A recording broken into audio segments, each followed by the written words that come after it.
O assunto hoje é rock and roll. A gente trouxe hoje uma ilustríssima visita aqui na nossa cozinha. Paulo Marchetti, amigo meu já há mais de 20 anos. Segura aí que nós vamos falar sobre o livro novo que ele está lançando, o Calendário do Rock Brasileiro.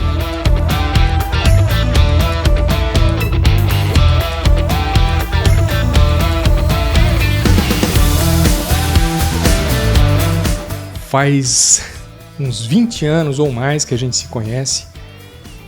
Foi Tom Zé, né, Paulinho? Foi um DVD do Tom Zé que a gente fez para a gravadora Trama. Olha só, a gente fez com a Impacto, né? Fizemos com a Impacto. Com o Cezinha, com a Fetelis. Exatamente. Puta história, hein? Foi bem legal essa época. A época da Trama ainda, né? A Trama não existe mais. Era uma gravadora bem legal. E esse DVD foi legal porque misturava imagens de arquivo que a Trama tinha do Tom Zé com gravações novas, né? Foi bem legal esse trabalho. Eu lembro de uns BOs de técnica de bastidores lá que não pode nem falar, Paulo. Não, esses bastidores de televisão nem sempre pode falar. Você falar. também teve os seus BOs lá, não teve? Tive. Eu lembro de alguns.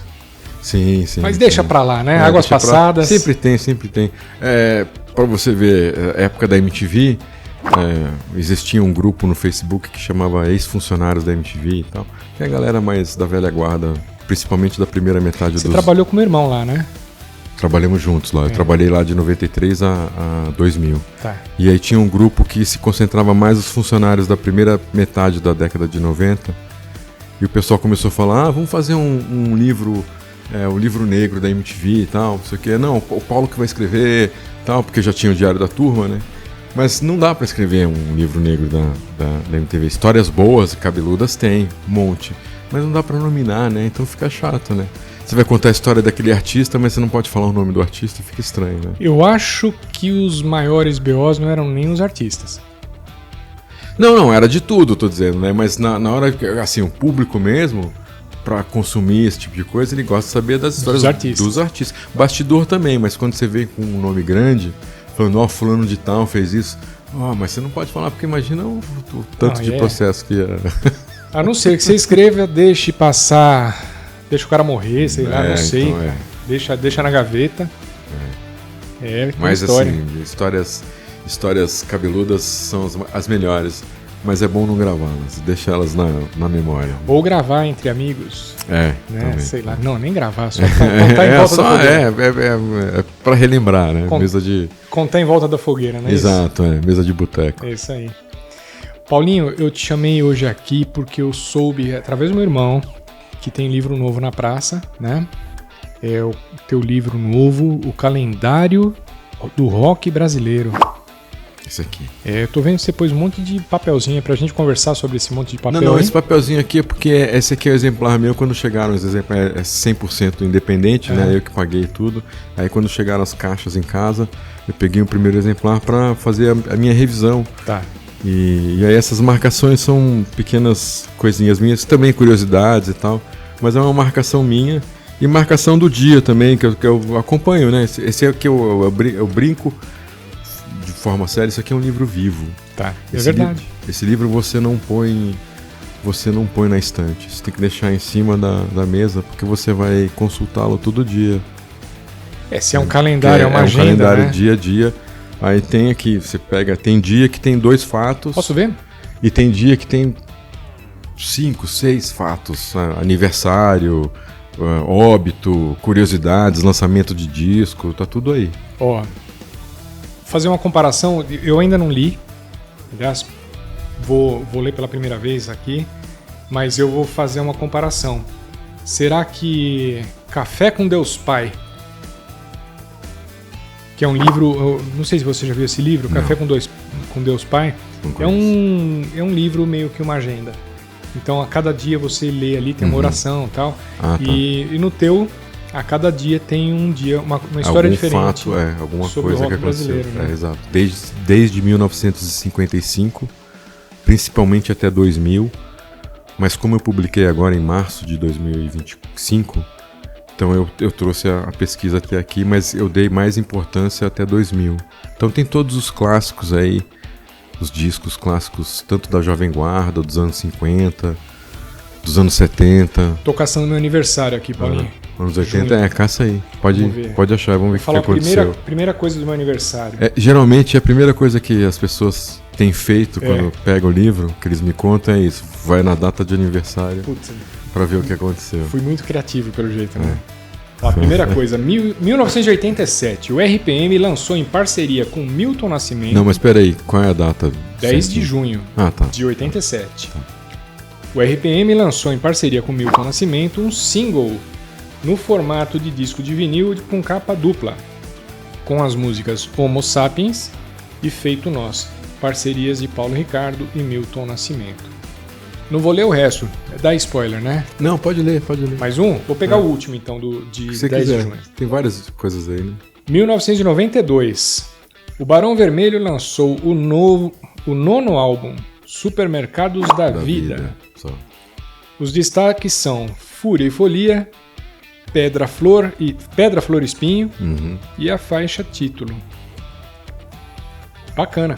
Esse single do RPM foi depois de uma briga que o RPM teve, ele chegou a se dissolver, o Milton Nascimento mediou pro grupo voltar, e aí essa volta, entre aspas, porque não existiu um racha oficial, né?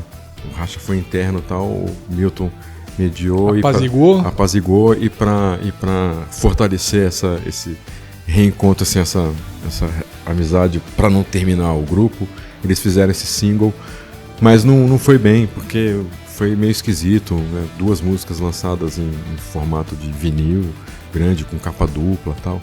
Chique o negócio, né, pra época. Mas o público não entendeu bem e, pra falar a verdade, as músicas não são, assim, grandes músicas, grandes composições. Né? Mas o sucesso do RPM veio depois. Mas deu uma sobrevida. Não, o RPM começou... Começou antes, né? O RPM começou em 84, em 85, 84 eles gravaram o primeiro compacto, que tinha lá Louras Geladas e Revoluções por Minuto, que é a música.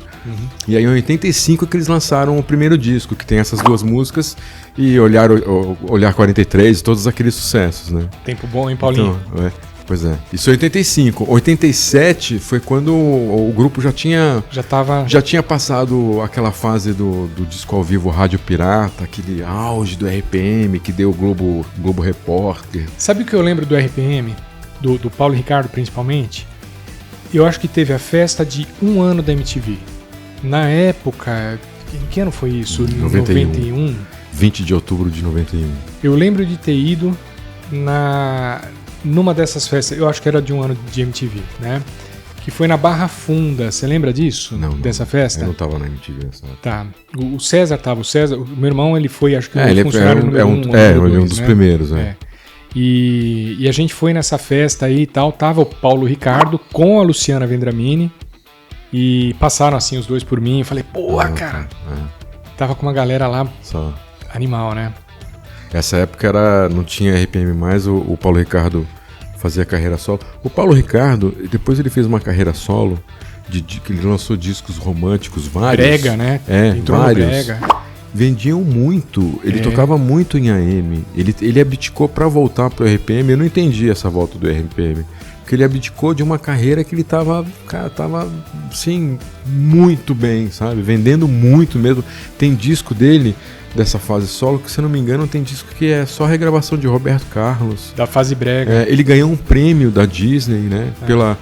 Pela interpretação de um desenho que eu não lembro, é um cavalo preto. É o Spirit. Ele, de todos os intérpretes do mundo inteiro que gravaram a música do Spirit e tal, o Paulo Ricardo foi a melhor interpretação, ele ganhou o prêmio, sabe? Então ele tinha uma carreira boa sem o RPM nos anos 90. Então, de repente, o RPM é paixão, né? Então, não sei. O RPM, na verdade, é um grupo de um disco só, né? Apesar deles terem lançado o 4 Coyotes, em 87 também, depois desse single que você falou, eles voltaram depois, em 2002, né? Aquela coisa que a MTV que juntou eles para fazer um... Então, eles gravaram o mesmo repertório do primeiro disco, que é o mesmo repertório do Rádio Pirata. Tá? Então, assim, é uma banda que, por mais que tenha toda essa história de volta, tem 2 discos. O primeiro E o Quatro Coiotes, que foi um fracasso. Eu vou fazer um convite aqui. Sim. Paulo Ricardo, me dá a honra de te receber na minha cozinha, sentar aqui no banco do Paulo Marchetti. De repente, quando você vier, eu trago o Paulinho junto e a gente degladeia aqui, fala sobre... Histórias, Paulo Ricardo tem de monte. Lógico. Até porque ele foi jornalista, ele foi correspondente internacional da Som 3, quando ele morou em Londres e tal. Olá. Ele tem histórias, eu escuto cortes e vejo podcast com ele, que ele conta bastidores do Cazuza, de toda essa cena do rock brasileiro, principalmente da década de 80. Tem histórias cabeludas do RPM, que eu sei porque eu era amigo do PA, que não dá pra contar aqui, como a gente tava... A gente conta a hora que a câmera desligar, a gente conta, vai. Mas assim, cara, Paulo Ricardo, venha, porque vale a pena e é divertido, é sempre pelo menos, bom, né? E é sempre bom documentar e registrar histórias legais, né? Sempre, isso vai ficar...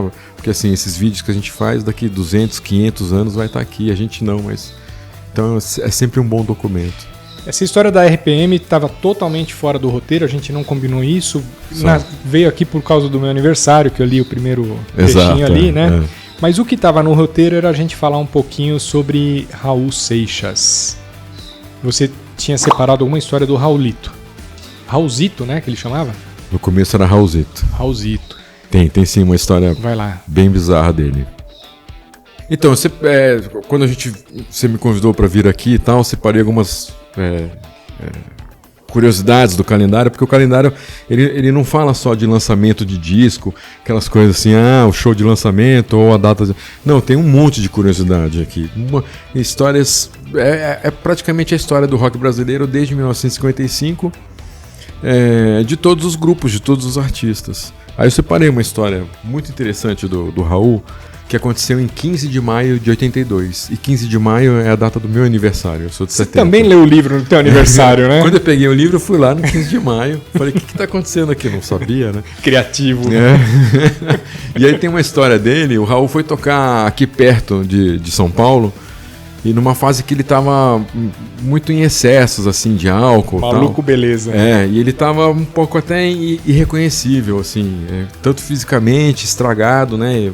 Falava mole, enfim, coisas que o álcool causa quando consumido em excesso. Abuso, né? E aí ele subiu pro show, tal, começou a fazer o show, o público começou a estranhar aquela pessoa. E começaram a jogar, o público começou a jogar, enfim, objetos, lata, até virar cadeira e virar confusão. Achando que era cover. Exatamente, porque assim, esse não é o Raul, vocês estão enganando a gente pagou o ingresso e tal. Resumindo, o cara foi preso. Raul foi pra delegacia, preso numa cela, e o delegado, ele tava, como eu falei, ele tava alterado, tava sem documento, não tinha ninguém com ele. Uma história bizarra. E aí o delegado falava pra ele assim, então já que você é o Raul Seixas, me fala qual é o endereço do Chacrinha. Porque se você é artista, se você é o Raul, então você sabe onde o Chacrinha mora.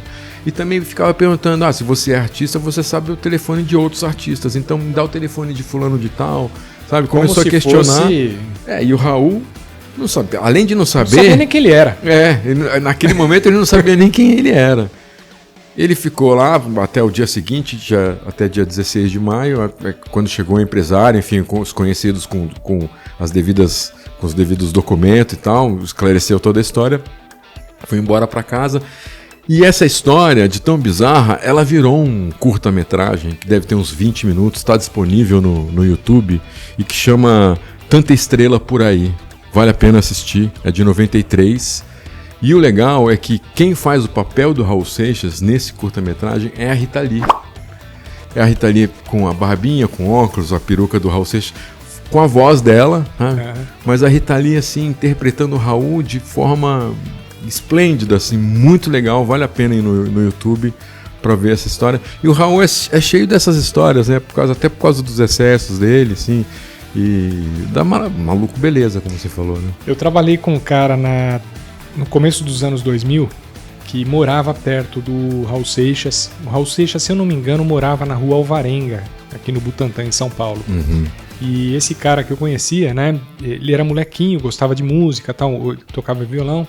Ele foi um dia, tocou lá na porta e o Raul Seixas o recebeu, né? Cara, a cena, assim, era épico ver aquilo, né? O Raul Seixas deitado numa rede, comendo uvas, como se fosse um Nero, tá ligado? Assim, cena de filme, né?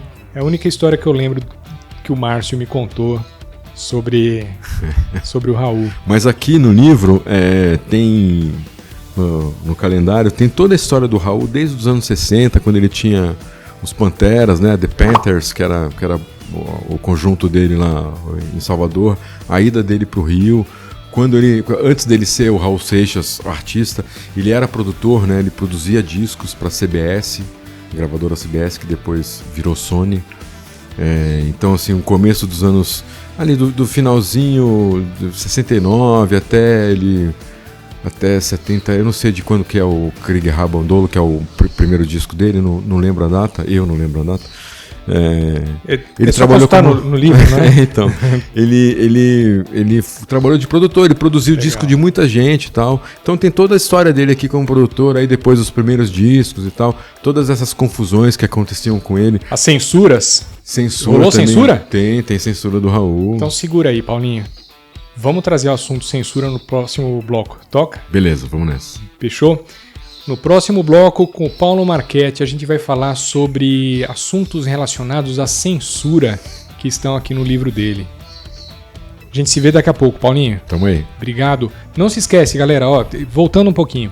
Isso aqui é uma série. A gente está gravando uma série com o Paulo Marchetti. Isso vai gerar uma playlist com vários episódios. E se você se inscrever na playlist, você não perde nenhum. Então já deixa o joinha no canal. Se inscreve no canal, se inscreve na playlist principalmente e acompanha toda a série que a gente está gravando aqui, beleza? Até daqui a pouco.